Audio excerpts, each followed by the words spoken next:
السلام عليكم ورحمة الله وبركاته. ازيكم يا حبايبي؟ عاملين ايه؟ وحشتوني. والنهاردة رجعت لكم بسلسلة تكملة سلسلة الكحك العيد. النهاردة هنعمل مع بعض الغريبة. الغريبة من اسهل الحاجات اللي ممكن تعمليها، ما تاخدش معاكي وقت خالص، وسهلة وسريعة ومكوناتها بسيطة وما فيهاش اي حاجة متعبة. انشي اهم حاجة بس يكون معاكي دقيق وسمنة وسكر. دي قد ايه؟ انا استخدمت نفس الكوبايه اللي هتعايري بيها الدقيق، هي نفس الكوبايه اللي هتعايري بيها السمنه، هي نفس الكوبايه اللي هتعايري بيها السكر. يبقى متفقين ان هي كوبايه واحده هتعايري بيها. معايا 4 كوبايات دقيق، معايا كوبايتين سمنه، كوبايه سكر، يبقى 4 2 1. خلاص كده. الدقيق ده منخول عليه ذره ملح. ومعايا كوبايتين سمنه وكوبايتين كوبايتين، يعني طالما حطيتي دقيق واستخدمتي الكوبايه، تتاكدي ان السمنه كوبايه كامله متكامله. ما تقوليش مثلا كانت طالعه من التلاجة لو ساحت مثلا هتبقى اقل من كوبايه، لا، يبقى تسيبيها تسيحيها وتتأكدي ان هما كوبايتين وتدخليها التلاجة تجمد تاني. فهمتي؟ فلازم تكون كوبايتين كوبايتين عشان تطلع معاكي مظبوطة وناعمة 100%.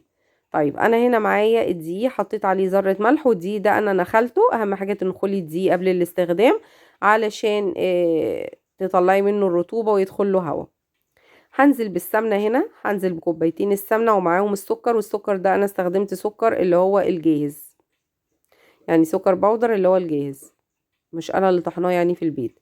بيبقى عليه زي نشا او كده، بيبقى كمان بيحسن قوي المخبوزات.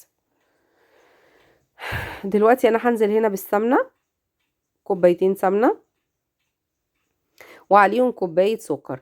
والخطوة بقى دي مهمة جدا، تفضلي تضربي في السمنة والسكر لحد السمنة اولا بحرارة الغرفة، يعني مش طالعة من التلاجة ساقعة متجمدة، لا، تكون يعني تضغطي عليها كده تدخل بايديكي، ولا هي سايلة ولا هي متجمدة. وهنزل عليهم بكوباية السكر. هفضل اضرب في الكلام ده مش اقل من 15 دقيقة ضرب بمضرب البيض.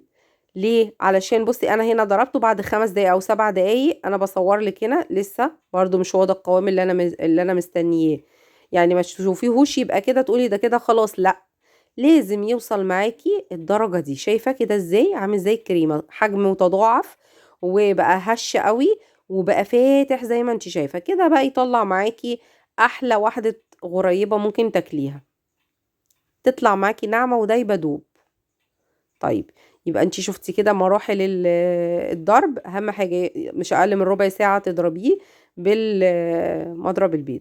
هننزل بقى بالدقيق تدريجيا، يعني حوالي كوباية بكوباية، واضرب شوية وانزل بحبة واضرب شوية وانزل بحبة واضرب شوية لغاية ما اخد الكمية كلها. طيب انا الكمية دي كلها، انا اخدت معايا الكمية دي كلها وضفت عليها كمان معلقة دقيق علشان حسيتها ايه العجينة بتلزق زيادة، فحطيت لها معلقة دقيق واحدة. انشي العجينة كل دقيق على حسب نوع الدقيق اللي انشي بتستخدميه. لو انشي الدقيق طلع معاكي هو المقادير دي بيرفكت على 4 كوبايات دقيق، كوبايتين سمنة، كوباية سكر، لقيتيها ما بتلزقش معاكي ومية مية، خلاص اشتغلي على طول، ولا تزودي معلقة دقيق ولا تزودي معلقة سمنة. طب انا مثلا اشتغلت فيها وحسيتها سايحه كده يبقى ازود لها معلقه دي. طب لقيتها حسيتها انها مسكت كده وما بقتش طريه قوي ولينه، يبقى هزود لها معلقه سمنه.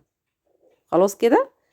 ماشي. طب لو في حد مثلا انا اول مره اعمل غريبه ومش عارفه وقلقانه وخايفه تفرش مني وخايفه تبوظ في الفرن، اعمل ايه؟ جربي في 4 5 ودخليها الفرن، لقيتيها فرشت قوي معاكي وبدات السمنه تحسيها ساحت منها، يبقى دي كده محتاجه تضيفي على الخليط بتاعك معلقه دقيق كمان او معلقتين دقيق كمان.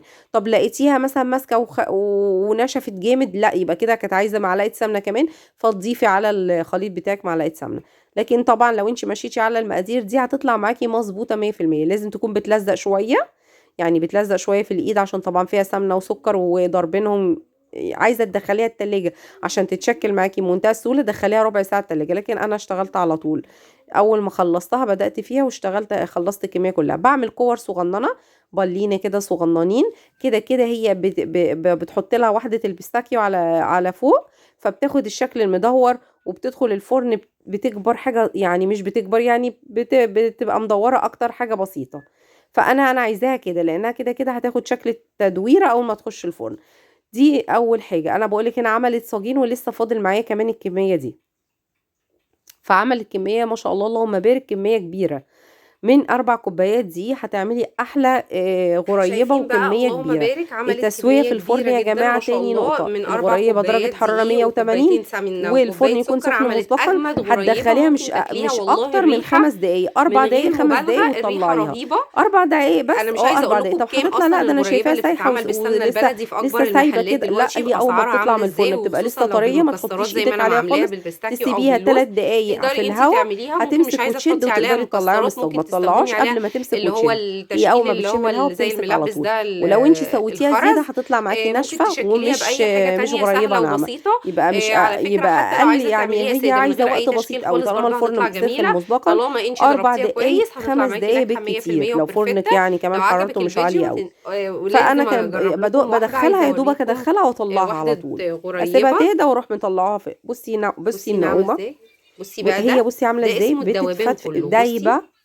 هي بقى دي بُصّي هي الغريبة عاملة اللي إزاي، بيقولوا خلاص عليها يا هي ناعمة يا بتتفتفت. غريبة.